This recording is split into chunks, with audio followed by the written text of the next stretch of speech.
Hi hello, আপনাকে স্বাগতম আমাকে দেখতে এবং শুনতে ভিডিওটি ক্লিক করার জন্য। ভিডিও টাইটেল থাম্বনেল দেখে বুঝতে পারছেন আমি কাকে নিয়ে কথা বলবো। বুবলি, সাকিব খানের wife, ex wife I think. আমি জানি না আসলে ওনাদের ডিভোর্স হয়েছে কিনা। বুবলি, অপবিশ্বাস, এগুলো নিয়ে আমি আগেই কথা বলছি। এই জায়গাটা গলাটে, আমার কাছে গোলাটে। আমি জানি না যারা সাকিবিয়ান আছেন, যারা বুবলির ফ্যান ফলোয়ার আছেন, যারা অপবিশ্বাসের, আসলে তাদের মধ্যে কতটুকু কি ডিভোর্স হয়েছে কিনা বা কি আসে বিষয়ে জানেন কিনা। ওকে, রিসেন্ট ফেসবুকে একটা পোস্ট মোটামুটি ভাইরাল। বুবলি লুঙ্গি পরে, শার্ট পরে লুঙ্গি পরে, ক্যাপশনে লিখছে আই থিঙ্ক এরকম কিছু একটা যে জঙ্গলি মুভির প্রচারণা, জঙ্গলি মুভি লুঙ্গি পরে দেখতে যাওয়া যায় কি না, একটা প্রশ্ন ছুড়ে দিছে দর্শকদের ওপর। Okay fine. এটা প্রশ্ন শোনা মানে জঙ্গলি মুভির প্রচারণা বা প্রমোট করতেছে বা কিছু এরকম কিছু। এখন এখানে প্রশ্ন আসতে পারে যে বুবলি সাকিব খানের ওয়াইফ, সাকিব খানের বরবাদ মুভি আসতেছে বাড়িতে। সাকিব খানের এই বরবাদ মুভির সাথে বুবলি এই হাড্ডাহাড্ডি লড়াইতে জঙ্গলি মুভি নিয়ে মাঠে নামতেছে, এরকম কিছু একটা বলা যাইতেই পারে। সাকিব খানের বরবাদ মুভির প্রচারণার ক্ষেত্রে আসলে কে কারা করতেছে বা করবে, এটা তো আসলে বড়ের বিষয়। জঙ্গলি মুভি নিয়ে কথাবার্তা হচ্ছে, জঙ্গলি মুভির গান রিলিজ হইলো, টিজার আসতেছে, সবকিছু মিলে এবার ঈদে 3টা মুভি নিয়ে কথাবার্তা হচ্ছে। তো 3টা মুভি নিয়ে কথাবার্তা হচ্ছে, আমি এখানে বুবলি যেই প্রচারণা, মুভি প্রচারণা, জঙ্গলি সিয়ামের জঙ্গলি মুভি নিয়ে কথা বলবো। তো ওকে, তো এই জঙ্গলি মুভির প্রচারণা বুবলিকে দেখে অনেকে অবাক হচ্ছেন। কমেন্ট বক্সে চেক করলে দেখা যায় অনেকে অনেকটা মন্তব্য করতেছেন। তো এখন একটা মানুষ আরেকটা মানুষের সাথে থাকতেছে না, ইভেন এখানে যদি তাদের মধ্যে ডিভোর্স নাও হয়, এখানে এরকম কোনো সম্ভাবনা নেই যে তারা আবার একসাথে থাকবে। কারণ সাকিব খানের যে এখন জায়গাটা, সাকিব খান তার যে জায়গাটা নিয়ে আছে, এখানে বিশাল একটা পরিবর্তন চলে আসছে।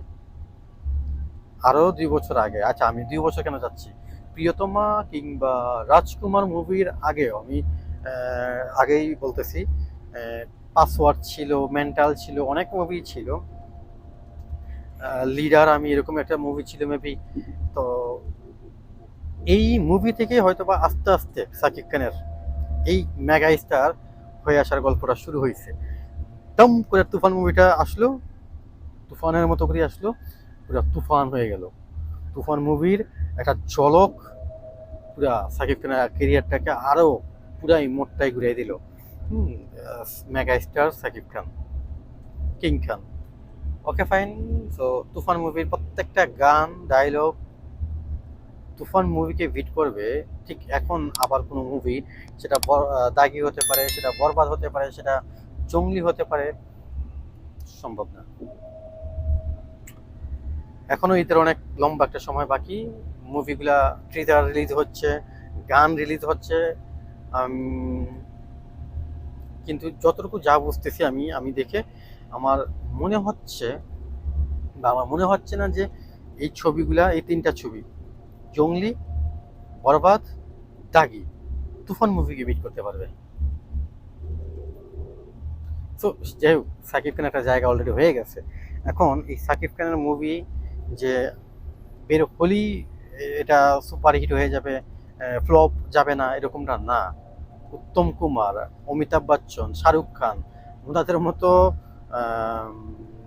লিজেন্ডারি যারা অ্যাক্টর বা নায়ক, তাদের মুভিও ফ্লপ গেছে, যায়নি?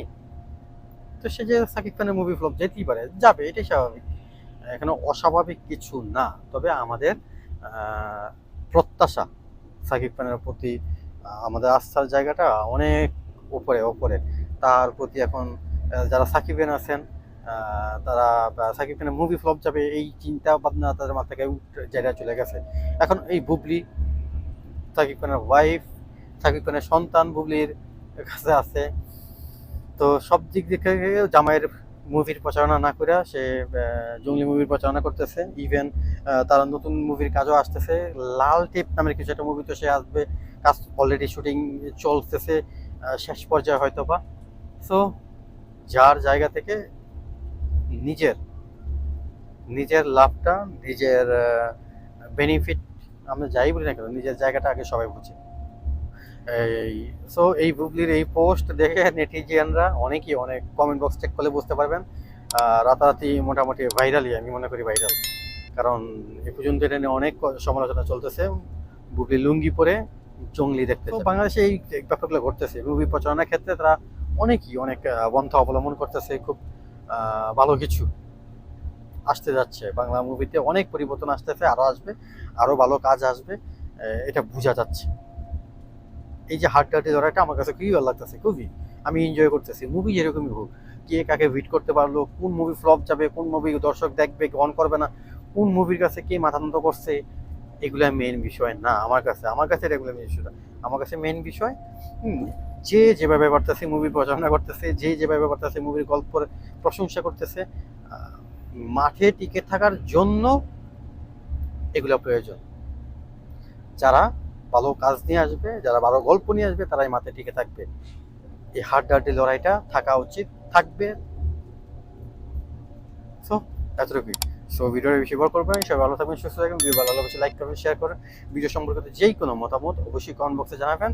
আর আপনি আমাদের নতুন হয়ে থাকেন চ্যানেল সাবস্ক্রাইব করবেন। আর যারা অলরেডি সাবস্ক্রাইব করছেন, thank you so much and ভালোবাসা অবিরাম। টাটা।